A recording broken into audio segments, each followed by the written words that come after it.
Hello, everybody. Welcome. My name is Starlene Breiter. I am a vibrational astrologer, and I'm going to be sharing with you in this video the upcoming astrological transits for the week ahead, starting with Monday, September 30th, and going to October 6th, Sunday, October 6th, 2019.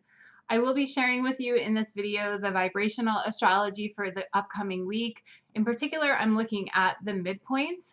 I will also be sharing with you the astrological planetary movement and the connections that the planets make with each other. And I will be sharing a gemstone suggestion that you might be desiring to use for the upcoming week.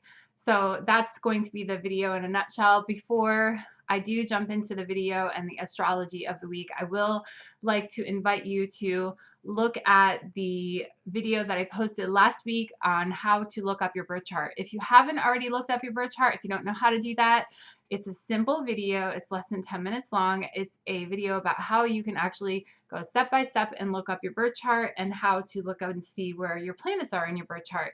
That's a really helpful thing to know when you're learning about astrology. I was going to put a video up about midpoints, but then I thought to myself, if I do that, that's like jumping in the middle of astrology somewhere. And I decided that I want, starting this YouTube channel, that I would start at the beginning and I would share with everybody how to just look up your birth chart, because that's the very first thing you would want to look at when you're looking at astrology. So go ahead and check that video out. Let me know if you have any questions, or if you would like to share something with me about your birth chart. Feel free to comment on that video. I'm always happy to get comments, and I will look at all of them as well. So feel free to let me know what you think. And thanks for watching it. I also want to invite you to subscribe to my channel. If you haven't already subscribed to my channel, just hit the subscription button. You can also click the notification bell that's right next to the subscription button. That will allow you to get a notification when I upload a video. And if you like my video, you can like it, and you can also put comments under the video. Let me know how this video resonates or doesn't resonate with you. I love to hear feedback from you guys, so feel free to share that with me. I really do love putting out these videos, and I will be putting out more videos in the future. Also doing, of course, these forecasting videos once a week, and other educational learning about how to look at your own chart videos, those sorts of things. I will eventually put out a midpoint video, but there are a few videos I want to put out first before that one. So I will be putting out a midpoint video, but it will be a little ways down the road. I just want to explain some things in the chart before looking at midpoints, because I think that's like jumping in the middle. Even though I know some of you guys watching this video probably know about how to look up your birth chart, I thought that starting from the beginning would be more advantageous for everybody as a whole. So with all of that said, I'm going to jump right into the astrology for the week, talking about the midpoints first. So we have a midpoint that's coming from last week. So I'm going to talk about it. It does last till Monday. So I'm going to talk about it, today too. So for Pluto, it's Pluto opposite the midpoint of the Sun and Uranus. And this did start on the 27th, and it lasts until the 30th. The peak of it was the 28th. So, over the weekend into Monday, there's this Pluto opposite Sun Uranus. And what this does is like a heightened drive or compulsion to be in the present moment. So you really, really want to be present. And in the present moment, sometimes reform happens. We may feel like we want to change something about ourselves, change something about the universe, change something about our little world in the universe, so to speak. There is a drive to do that, but we want to do it in the present moment. So you want to be really present. This energy has been going on the whole weekend, and on Monday, it's like the ending of it starts to wane away, but it's still present with us. So if you feel like you want to change something about yourself, or you want to really like dig into being very, very present with yourself, this is the time to do it. This is the time to think about, how can I be more present? How can I be more aware of this present moment? Actually, that's really all we ever have, is the present moment. So when we're in our minds and we're thinking about the past, or we're thinking about the future, we're just really not reveling in being in that present moment. So try to do that on Monday. That's especially important on Monday. This is a very sensitive energy, but it is also very powerful. So you may feel sensitive and powerful at the same time. By the way, last week I talked a lot about it being a very Uranus energy last week, because Uranus was doing a lot of different things. This week is more like a very Pluto energy. So Pluto is a different type of vibe than Uranus. Uranus is wanting to be in the present moment, and Pluto is like really having a compulsive drive to something. It's really strongly feeling pulled to something. So you may notice that you're feeling very strong convictions this week. This is the Pluto energy talking. So the next particular aspect I'm going to talk about, midpoint I'm going to talk about, is the sun is opposite of Uranus Neptune, the Uranus Neptune midpoint. And this starts on the 3rd and ends on the 4th. It's only a 2-day long aspect. The peak of it is on the 3rd. This is a very heightened sensitivity. It may be psychic or intuition, if you will. There's a time that we feel like we are really good at manifesting things. Uranus and Neptune together oftentimes talk about psychic energy. And so we're all in this web of psychic energy, tapping into that web of psychic energy. That web is the psychic energy, if you will, because it's like us just tapping into that connection to everything that connects everything else. So in a way, this is a time for us to really understand the unconscious mind and how the unconscious mind works on a vibrational level. So think to yourself, what are you focusing your attention on? Are you focusing your attention on the things that you want to create in your life? Are you really focusing your attention on the things that you wish to make happen and manifest in your life? Or are you focused on the worry and fear and the I can't and I have a difficulty, or those sorts of negative ego type emotions? Pay attention to that, especially during the 3rd and the 4th when this energy is very present, because you're giving your whatever you're giving your attention to is actually what you're manifesting in this world. So if you're giving your attention to, oh, I'm worried, I'm fearful, I'm stressed out, I'm anxious, then you're going to receive a lot more of that. That's just how it works. If you are giving your attention to, oh, I am trying to better myself, I'm pulling myself into a positive mindset, I'm manifesting this or that, if you're putting your attention on that, then that's what you're going to get more of. So whatever you're putting your attention on is what is going to be multiplied in your life, especially during this particular midpoint. This particular midpoint is strong for that kind of psychic energy, that kind of manifestation work. So make sure that you put your attention on the things that you do want. Those are the midpoints that are happening this week that are more than a day. There are other midpoints that last a few hours with the moon, but I don't talk about those because those are very fleeting. It is the belief of vibrational astrology that midpoints that last, or aspects that last more than a day or even longer, have potential for us to change, as opposed to like a moon aspect that is only maybe a few hours that, really doesn't do much, but maybe give us a little bit of a mood. Okay, so this is why I talk about these midpoints that are longer lasting, and even the particular 2 planet patterns that I'm going to talk about next that last a longer period of time as well. So for Monday, going on to the week, Monday the 30th, there are no exact aspects to talk about. On Tuesday, October 1st, I can't believe it's going to be October, we do have a Venus square to Pluto. Now, if you listened to last week's video, you heard me talk about Venus making a square to Saturn. So the thing of it is that Saturn and Pluto are very close in the sky right now. They will come to make a conjunction in the sky in January of 2020. So until then, every time a planet connects with Saturn in the sky, a couple days later or a day later, depending on the planet, because each planet moves at a different speed, it will conjunct or it will connect with Pluto in the same aspect. So Venus made a square to Saturn last week, and now it's coming to make a square to Pluto. So when Venus made the square to Saturn, it was kind of like saying, okay, what is it that we're attracted to? That is our Venus energy. What we're attracted to, the beauty that we're attracted to, the things that we love, the attraction, the things that we feel, like loving towards, art, beauty, those sorts of things, even relationships, those sorts of things. And Venus came along to this energy of Saturn, which is like saying, oh, okay, so this is frivolous, this is superficial, they don't need to be in our lives. It kind of cuts away at all of those things. And then we're left with just what's important, what's meaningful, what will last. So you may notice that you've had some If you've had some difficulty like in a relationship last week, you may notice that you've let go of some things that weren't necessarily really for your highest good. You may have noticed that. You may have, say for instance, you're an artist, because this is also about things we're attracted to, not just love. It could be like beauty, like art. If you're an artist and you've been working on like 10 projects, you may have let one of those projects or all of those projects except for one go, because this is the meaningful one that you want to work on, and then we come along to this week and we have Venus making a square to Pluto. That energy is saying, hey, it's time for us to dig deep within and put a compulsive drive towards that which we're seeking. What we're seeking is this love, this real beauty that we're attracted to. That was the Venus Saturn energy, the real love. And then coming to the Venus Pluto energy is saying, okay, this is our drive towards this. What is it that we want? And we want to put some energy towards making that happen for ourselves.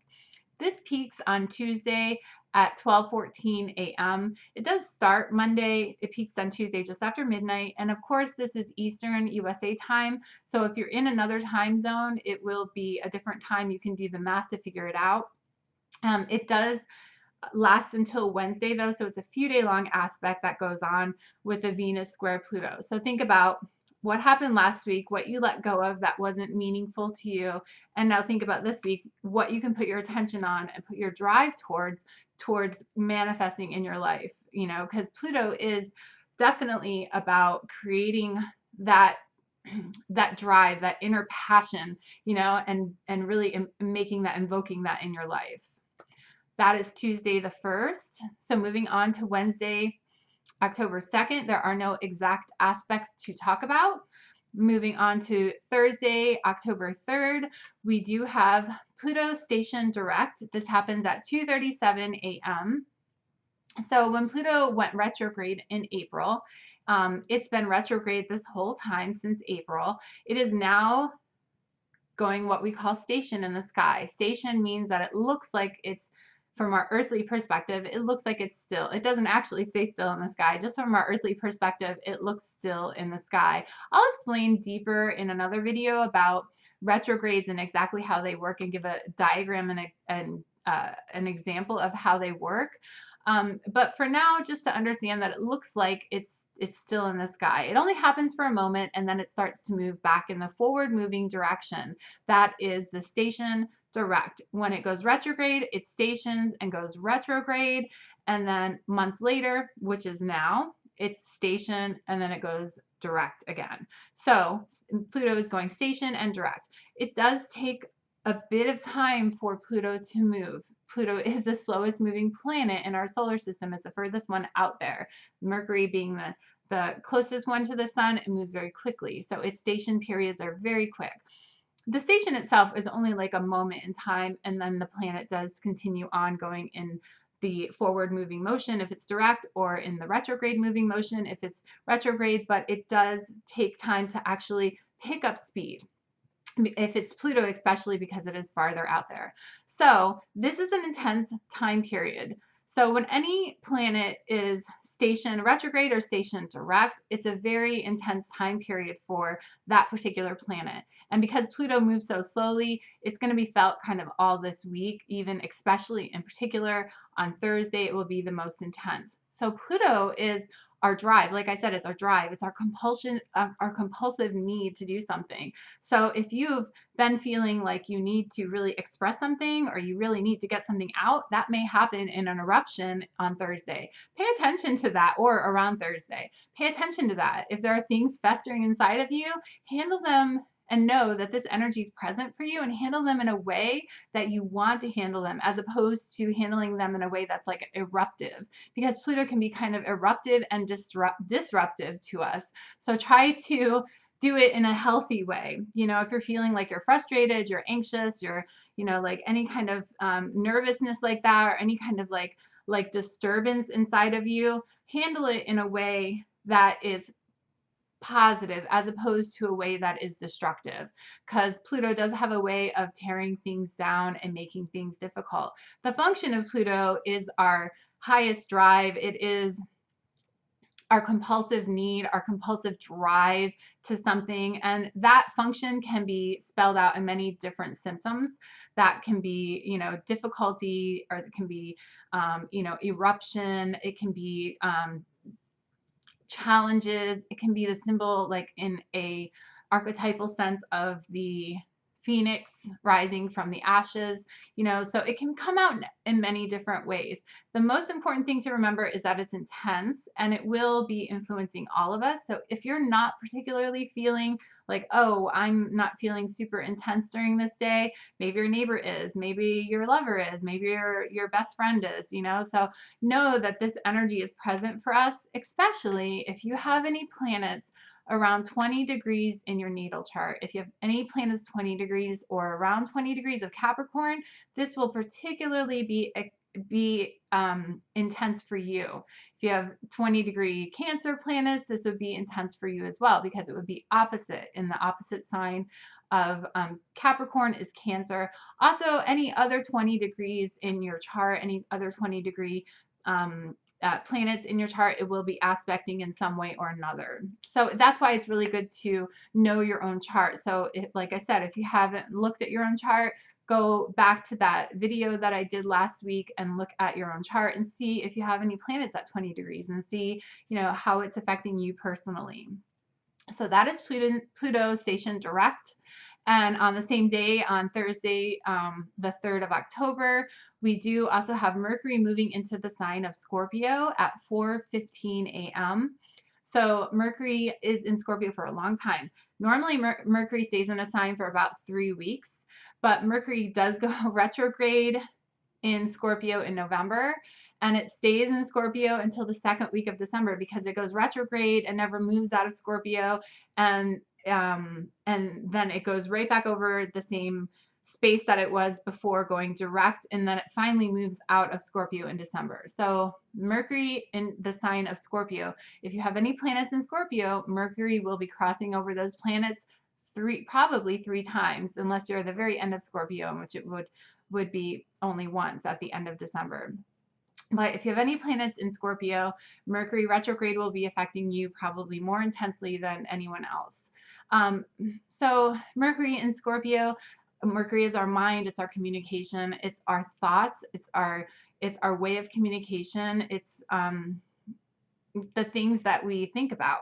So Mercury in the sign of Scorpio is also saying, hey, okay, this is our intense thoughts. Our thoughts are turned to things that are deeper than the typical or norm.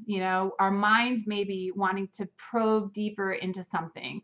The Scorpio energy is very deep. The energy of Scorpio, I like to think of it like this. If you take two pieces of metal and you put them in a bucket and you melt them, and then you cool them off, they eventually will cool off into one solid mass of metal. And then you can't really pull that apart. So, there's no way to do that after it's melted together. So the energy of Scorpio is like that. It's like it wants to meld and form with something else. So in the idea of Mercury, our mind being in this intense wanting to meld to some idea or thing or person energy of Scorpio, we may notice that we're getting really absorbed into something. Our minds can be very absorbed into another person. Our minds can be absorbed into a subject, something that we're really thinking about, something that we're communicating with. It's intense, but use it for use it for the better of yourself. Try to remember, okay, my mind is intense during this time, especially during the Mercury retrograde phase. And in particular, if you have any planets that are in Scorpio, this will be super intense for you. And try to remember that you are being drawn to this intensity and you can express it in a way that is healthy, as opposed to kind of like obsessing over it. So that's Mercury in Scorpio. It does move out, like I said, the second week of December. It moves into the sign of Sagittarius. Okay, so moving on, Friday on the 4th of October, Mars enters into the sign of Libra. So this happens at 12:22 a.m. and Mars stays into the sign of Libra until the third week of November. So Mars is our energy. It is all about our drive, our energy. it is kind of like I've heard some people say it's like the lower octave of Pluto. Pluto is a very intense drive, but Mars is about our physical energy. So Mars moving into Libra. Libra is about partnerships and connections with other people, not just partnerships in the realm of our lovers, but also our partnerships in the realm of the connections that we have with our partner as our boss, our partner as our friends, our partners as the people we work with, and so on and so forth. So we may notice that we want to put our energy towards our partnerships during this time. When Mars is in Libra, we may notice that we want to actually connect with other people, doing active things. Mars is all about action. It's about our desire to move something, to get going. And Mars in Libra is saying, hey, our action is connected to other people. If you have any planets in Libra, Mars will be traveling over those planets. And that is like when Mars connects to those planets that you might have in Libra, it is a very powerful time for those planets. So if you're a Libra sun and Mars is connecting with your sun, when it's traveling over your sun, you may have a lot of energy and vitality during that day. If Mars is connecting with your Venus, you may be feeling like you want to express yourself in a very loving and nurturing kind of way. So look at your chart and see where Mars is connecting with. If there's any planets in Libra, it will be speeding up and energizing those planets. So that is the Mars and Libra energy. And on Saturday the 5th and Sunday the 6th, there are no exact aspects to talk about. So we do have kind of a short week this week, but there are lots going on. There's lots of intensity going on. And next week we do have a lot to talk about. Venus enters into the sign of Scorpio, very intense. We have the full moon in Aries next week, and lots of other things to talk about. So next week, that's what I will be talking about. Thank you for watching the video. I will be sharing, before I go though, the gemstone suggestions that I have for you for working with the energies of this week. The first one that I wanted to share with you, well actually there's two here that I wanted to share with you together because they're very similar. So this one is black tourmaline and this one is brown tourmaline, also known as dravite. Okay, so this one, black tourmaline, you can't really tell on the camera, but it's opaque. You can't see through it. It's just opaque. This one, brown tourmaline, you can't see through it, but it's very much more like glass than it is like the opaqueness of the black tourmaline.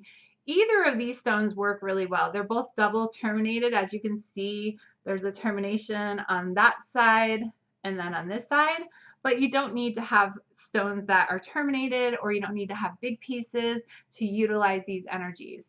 So black tourmaline is wonderful to deflect negative energy. So, this Pluto energy coming up, this is an intense time. It helps us also tame that Pluto energy.